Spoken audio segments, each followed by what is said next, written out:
Hello and welcome everyone. Post incorporation compliances private limiteds के case में क्या क्या होते हैं। अगर आपने कंपनी ओपन कर ली है, कंपनी आपने रजिस्टर कर ली है और आपको ये नहीं पता है कि कंपनी रजिस्टर करने के बाद क्या क्या और भी कंप्लायंसेस होती हैं, तो ये आपके लिए बहुत ही पेनफुल हो सकता है। बिकॉज इस केस में आपको एडिशनल पेनल्टी लग सकती है, एडिशनल फ़ी पेमेंट करना पड़ सकता है, क्योंकि कुछ कंप्लायंसेस जो मैंडेटरी हमें सर्टेन डेज के अंदर ही करने होते हैं वो आप मिस कर जाएंगे और आपको उस केस में एडिशनल फ़ी देना पड़ जाएगा। और कंपनी के केसेस में एडिशनल फ़ी काफ़ी ज़्यादा हैं। सो आप लोगों को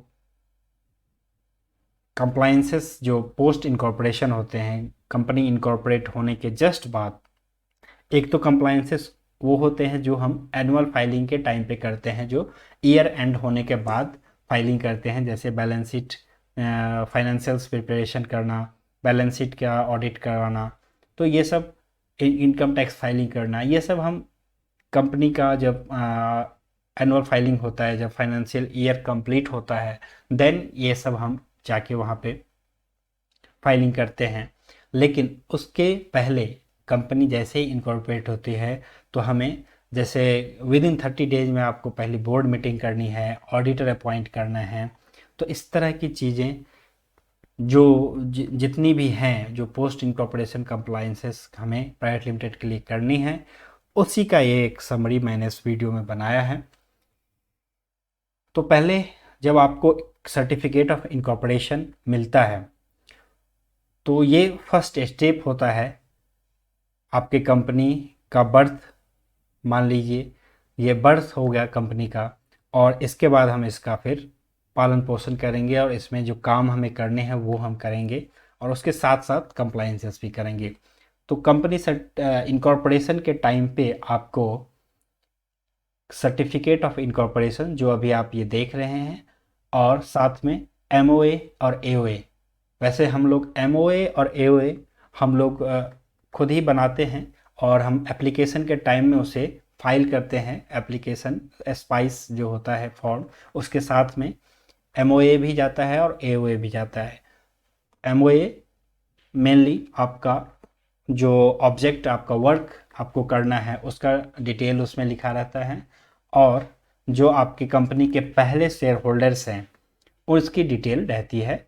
उसमें जो सब्सक्राइब आपके शेयर जिन्होंने किया है उसका डिटेल रहता है, किन किन लोगों ने कितना सब्सक्राइब किया है।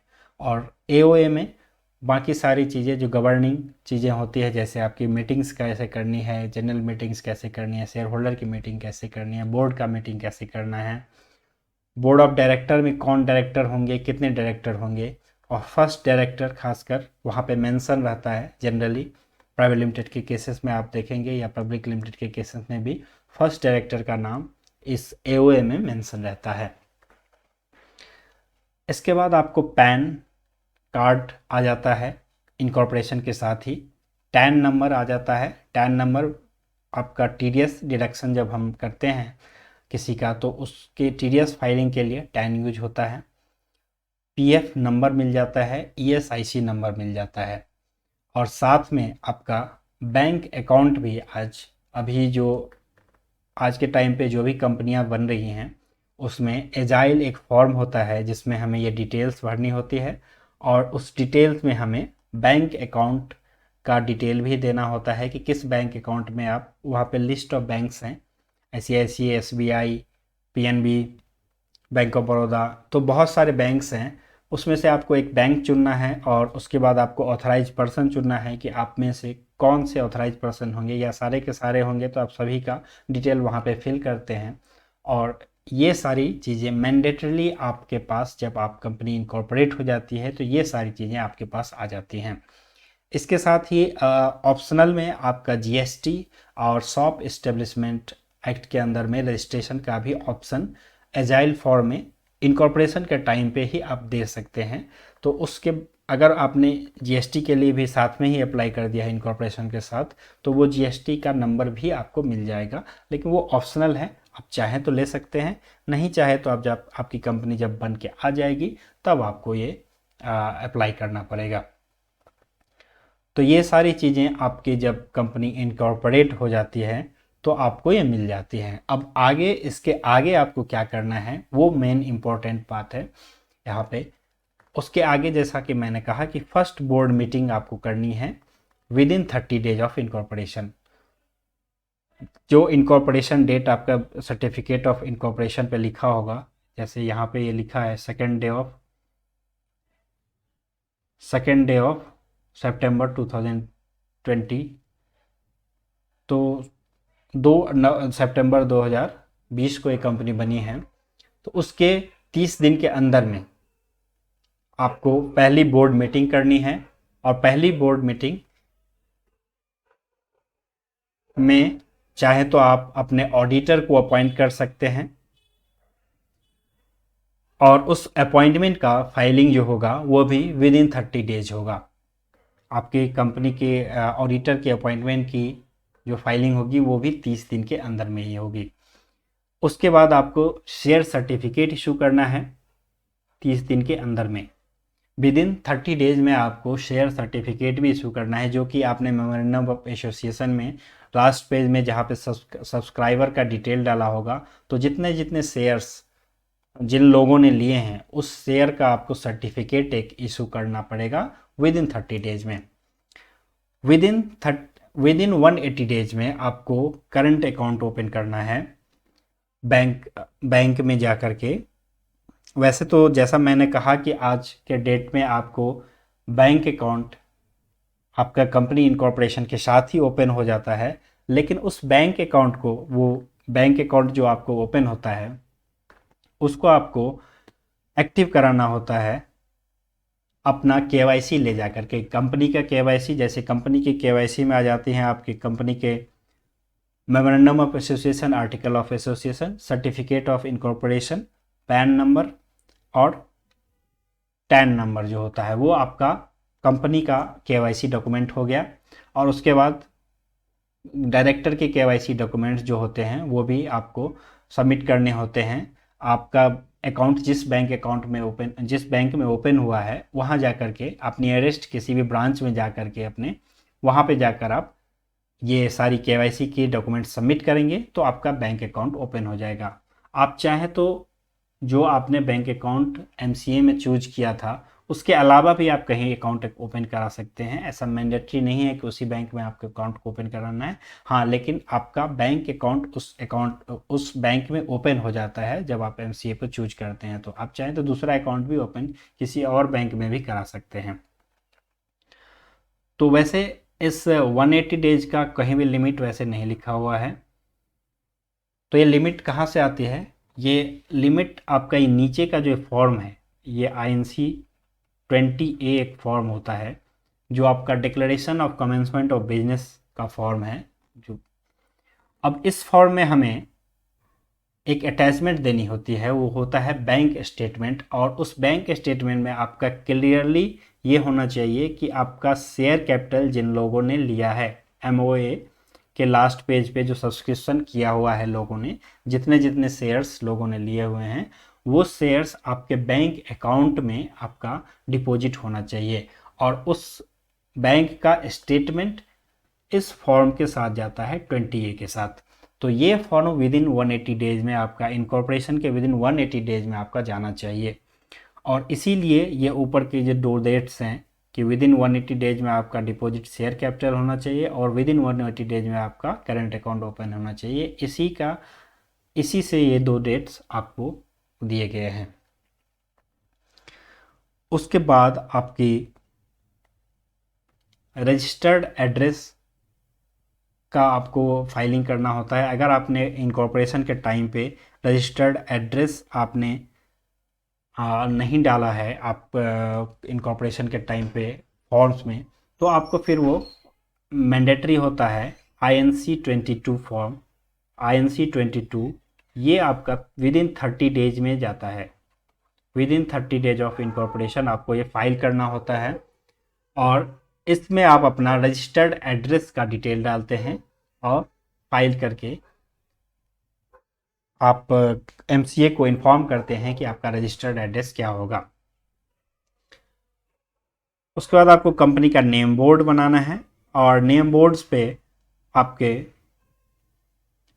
आपका जो नेम है, नेम, आपका सिन नंबर, कॉर्पोरेट आइडेंटिफिकेशन नंबर, आपका एड्रेस और एक फ़ोन नंबर, ये मैंडेटरी चीज़ें हैं जो आपको अपने कंपनी के नेम बोर्ड पे रखना है। और आपका कंपनी का नेम बोर्ड आपका रजिस्टर्ड ऑफिस जो एड्रेस है, रजिस्टर्ड एड्रेस है, उसके बाहर प्रॉपर लगा होना चाहिए।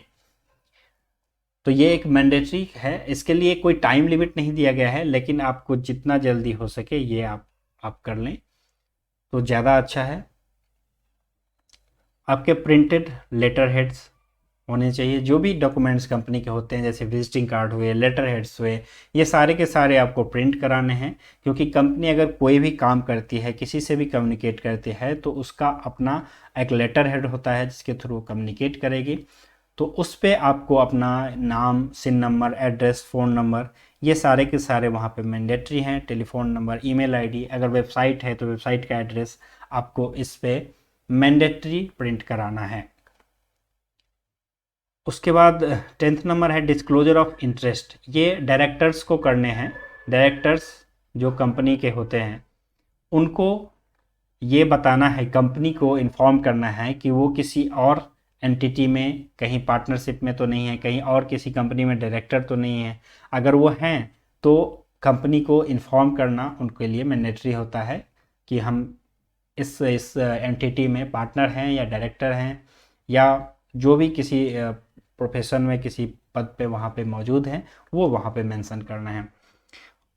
उसके बाद आपको स्टेटरी रजिस्टर मेंटेन करना होता है। स्टेटरी रजिस्टर जैसे रजिस्टर ऑफ मेंबर, मेंबर मतलब शेयर होल्डर, तो रजिस्टर ऑफ मेंबर आपको मेंटेन करना है। Register of debenture holder maintain करना है। मेंबर्स का इंडेक्स मेंटेन करना है। डिबेंचर होल्डर का इंडेक्स मेंटेन करना है। Register of and index of beneficial owner, कई टाइम होता है कि शेयर होल्डर कोई और होता है, उसका बेनिफिशियल ओनर कोई और होता है, तो आपको रजिस्टर उसका भी मेंटेन करना है। जनरली ये केसेस माइनर के केसेस में होते हैं। जो लोग माइनर को शेयर अलॉट होता है तो उसका जो अलॉटी होता है वो गार्जियन उसका होता है, और बेनिफिशियर जो होता है वो माइनर होता है। तो ये माइनर के केसेस में होते हैं। आपका शेयर सर्टिफिकेट का रजिस्टर, कौन सा सर्टिफिकेट नंबर किस पर्सन को इशू हुआ है, उसका रजिस्टर आपको मेंटेन करना है। ये कंपनी एक्ट के अंदर में मैंडेटरी किया हुआ है। आपके बुक्स ऑफ अकाउंट्स आपका मेंटेन होना चाहिए।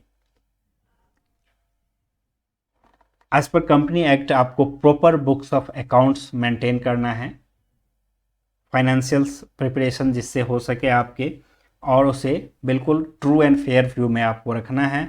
सारे के सारे फाइनेंशियल डिस्क्लोजर उसमें होने चाहिए, जैसे कि आप किस तरह से एसेट का डिप्रिशिएशन ले रहे हैं, कौन कौन से एसेट आपके कैपिटलाइज्ड होंगे, कौन कौन से छोटे एसेट्स जो हैं जिसको आप एक्सपेंस मान रहे हैं, कौन से एक्सपेंस ऐसे हैं जिसको आप आगे के फ्यूचर पीरियड के लिए डेफर कर रहे हैं। तो इस सब तरह की चीज़ें जो है आपको बुक्स ऑफ अकाउंट में मेंटेन करके वहाँ पे आपको रखनी है। उसके बाद शॉप एंड एस्टेब्लिशमेंट एक्ट के अंदर में जो रजिस्ट्रेशन होता है वो आपका मैंडेटरी हो जाता है। मोस्ट ऑफ द केसेस में ये मैंडेटरी होता है। तो ये आपका दो तरीका है, अदर आप स्पाइस फॉर्म के साथ, जैसा मैंने कहा, इनकॉर्पोरेशन का टाइम ही वहाँ पे टिक लगा के आप इसको ले सकते हैं। और जैसे आपका रजिस्ट्रेशन कंपनी से एमसीए से आएगा, उसके साथ ही शॉप एंड एस्टेब्लिशमेंट एक्ट के अंदर भी रजिस्ट्रेशन होके आ जाएगा। उसके बाद जीएसटी का रजिस्ट्रेशन है। जीएसटी का रजिस्ट्रेशन के लिए लिमिट्स हैं। अगर वो लिमिट्स आप सोच रहे हैं कि आप क्रॉस कर जाएंगे तो आप पहले ही रजिस्ट्रेशन ले लीजिए, या कोई एक स्पेशल पर्पस आपका रजिस्ट्रेशन, जैसे कैजुअल रजिस्ट्रेशन होता है 3 महीने के रजिस्ट्रेशन, अगर इस तरह के कोई वर्क आप कर रहे हैं तो आपको फिर वो मैंडेटरी हो जाता है जीएसटी का रजिस्ट्रेशन भी। पीटी रजिस्ट्रेशन, प्रोफेशनल टैक्स का रजिस्ट्रेशन, बहुत सारे स्टेट्स में प्रोफेशनल टैक्सेस देने पड़ते हैं, जैसे महाराष्ट्र में, वेस्ट बंगाल में, बिहार में। जो आप बिजनेस करते हैं या सैलरी के में भी आपका प्रोफेशनल टैक्स का डिडक्ट होता है, तो वहाँ पे आपको प्रोफेशनल टैक्स का रजिस्ट्रेशन भी लेना मैंडेटरी हो जाता है। उसके बाद ये ऑप्शनल है ट्रेडमार्क वेबसाइट, क्योंकि आज के डेट में जब ऑनलाइन सारी की सारी चीज़ें हो रही हैं तो उस केस में ज़्यादातर चांसेस होता है कि आपका कोई लोगो होगा, वो हो सकता है आप अपना प्रोडक्ट लॉन्च करें वो कॉपी हो जाए। तो उस केस में उससे बचने के लिए आप अपने लोगो को ट्रेडमार्क करा सकते हैं, आप अपने नेम का ट्रेडमार्क करा सकते हैं, कोई वर्ड हो जो आपका ब्रांड ब्रांड जिसको बनाना चाहते हैं आप उसको ट्रेडमार्क करा सकते हैं। और वेबसाइट तो आज के केस में बिल्कुल मैंडेटरी हो गया है हर किसी के केस में, जहाँ पे आप अपने कंपनी के बारे में सारी की सारी आप डिटेल्स देते हैं, अपने प्रोडक्ट्स के बारे में डिटेल देते हैं, अपने एक्सपीरियंस के बारे में डिटेल देते हैं, अपने क्लाइंट्स के बारे में डिटेल देते हैं। तो ये ऑप्शनल है, लेकिन अभी के टाइम पे ये बहुत ही ज़रूरी चीज़ें हो गई हैं। तो ये पूरी की पूरी लिस्ट थी जिसको आपको ध्यान रखना है, क्योंकि होता है कि ये आप अपना कंपनी रजिस्टर कर लेते हैं और उसके बाद ये कंप्लाइंसेस में भूल चूक हो जाती है और उस कारण आपको बहुत ज़्यादा पेनल्टी देनी पड़ जाती है और जो एडिशनल फ़ी का बर्डन होता है वो काफ़ी ज़्यादा आ जाता है आपके ऊपर। होपफुली ये वीडियो देखने के बाद अब आपको कोई दिक्कत नहीं आने वाली है। आगे के और भी अपडेट्स के लिए आप हमारे चैनल को सब्सक्राइब कर लें और बेल का आइकन ज़रूर प्रेस कर लें, सो दैट जैसे मैं कोई वीडियो अपलोड करता हूँ जानकारी के लिए आपके पास तुरंत आ जाए। कोई क्वेरी हो, कमेंट हो तो आप वीडियो के नीचे कमेंट बॉक्स में जा कर के आप क्वेरी कर सकते हैं। Thank you.